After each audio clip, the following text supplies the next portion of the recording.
Welcome back, students. Today we're going to do a lesson on proving through a two-column proof, a formal proof, that triangles are congruent. And then at the last part, it's going to be proving that parts of congruent triangles are congruent. Now I'm going to do the first two examples, and I'm going to ask you to do the rest on each section. So to begin with, in example one, we're given a bunch of information. We're asked to prove mathematically, geometrically, that this triangle is in fact congruent to that one. And we want to do it without using a ruler or a protractor. Now I encourage you to go ahead and tick mark the various things as you read it. We're told that segment AB is congruent to DF. We're told that segment AC is congruent to DE. And we're told that segment BC is congruent to segment EF. Now, I hope you're at the point where you can take a look and say, well, oh sure, those are congruent because of side, side, side. So it helps a great deal if you can already have in your mind how the thing is going to get proved. But now we need to write it in a formal way. So we always have at the top statements, and you do need to write that down, and the reasons. And you number the statements. The first statement is that segment AB is congruent to segment DF. That segment AC is congruent to segment DE, and that segment BC is congruent to segment EF. Now you may be thinking, well, why do you need to do that since it's already up here? Well, it's a good question, but it's just part of the nature of a formal mathematical proof. And the first reason is always that it was given.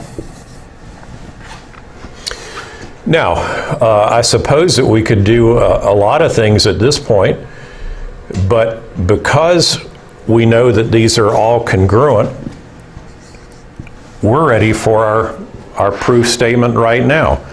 We know that triangle ABC is congruent to triangle DEF, or DFE, excuse me, and the reason is by side, side, side congruence. And that's really all you have to do. So let's look at number two. We're given that angle T is congruent to angle N. So go ahead and tick mark those. We're told that angle TAB, that's this one right here, is congruent to angle NAB, that one right there. And so we want to prove that these two triangles are congruent. Now I hope you can discern that we have a shared side. Now we do have to list that in the proof. We'll do that in a minute. That's a reflexive property. But I'm hoping you're seeing that this is angle, angle, side, angle, angle, side. And so we can prove that they are congruent. But we first put up our statements, then our reasons. The first statement is whatever is given us, and so we've got that angle T is congruent to angle N, angle TAB is congruent to angle NAB, and that, well, I guess that's all we've got. So let's write that down as given. Now the thing that was not given, that we do have to give a statement, we need to say that segment BA is congruent to segment AB. And it's the same line segment, so we're thinking, well, of course it's the same, but again, this is a mathematical proof and you have to be specific. And that's called the reflexive property.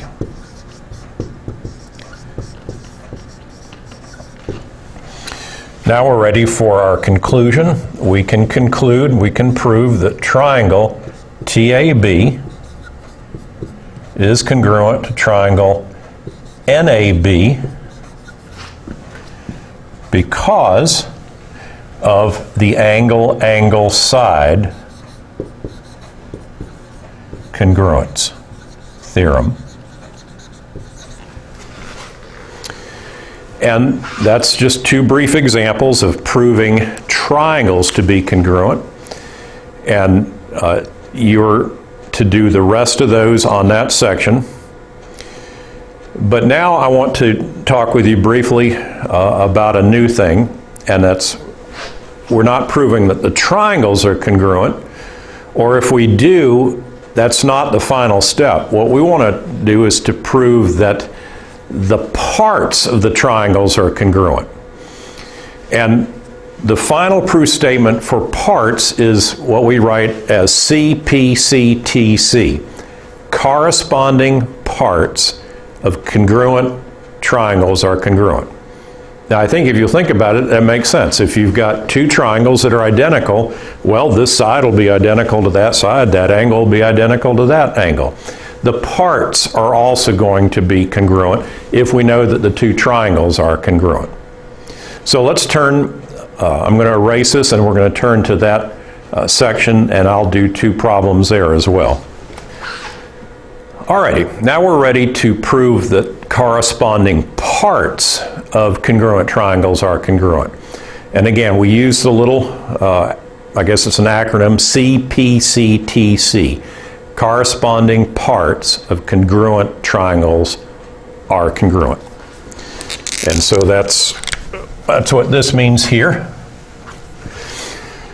Now, in number one, we're given that AD is perpendicular to BC. So since it's perpendicular, I'm going to go ahead and put a little right angle symbol there.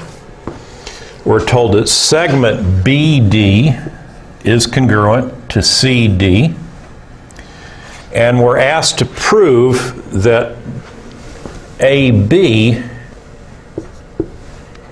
is congruent to AC. So in this case, we're going to prove first that the two triangles are congruent, and if they are congruent, then we know that all the corresponding parts are also congruent. So again, we write down our statements,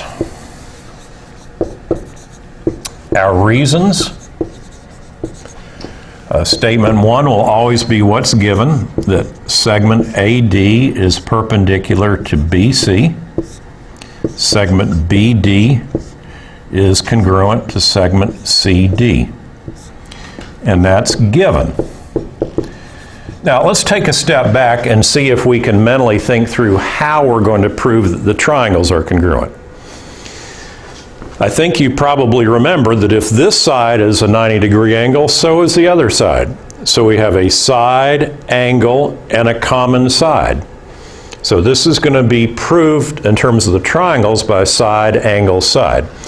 This one takes a couple more steps just because it does. We have to now say angle BDA and angle CDA equals 90 degrees. And that's definition of right angle. It may have been the case that we could have put another one in that because these are perpendicular, they form right angles. That could have been another statement and reason, but I'm just going to jump right to that. We also need to indicate that this segment AD is the same as DA. It's the same for both, and that's a reflexive property. And so we're going to say segment AD is congruent to segment DA. And the reason is that's the reflexive property.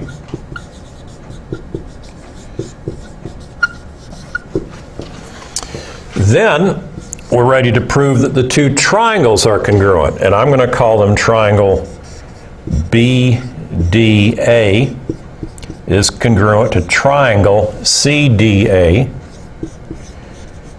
and that's because of side angle side. And then finally, that being the case, that the two triangles are congruent, we know absolutely the corresponding parts are as well. So we can now say what we're trying to prove, segment AB is congruent to segment AC, and the reason is CPCTC. Corresponding parts of congruent triangles are congruent. Now here's a hint. Whenever you're asked to prove parts, you can just know absolutely it's going to be CPCTC. If you're asked to prove triangles, it's going to be one of the usual triangle congruence proofs. Side angle, side angle, side angle, angle, angle, side, and HL.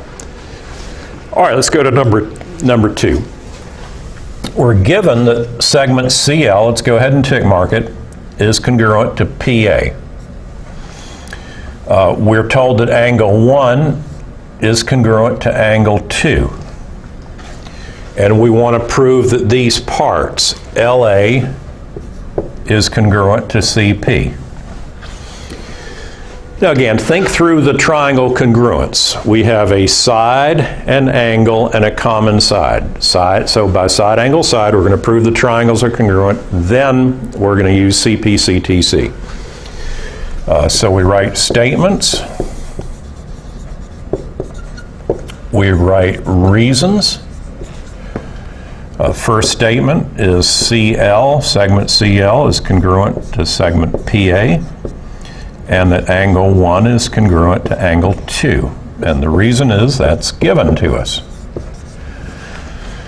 Okay, the only thing that we need to do before we just flat out prove the triangles is, again, we need to indicate that CA and AC are the same.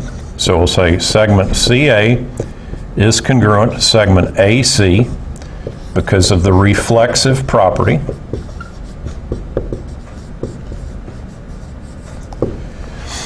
Then we're ready to say that the two triangles, and I'll call it LAC, triangle LAC is congruent to triangle PCA. Yes, PCA.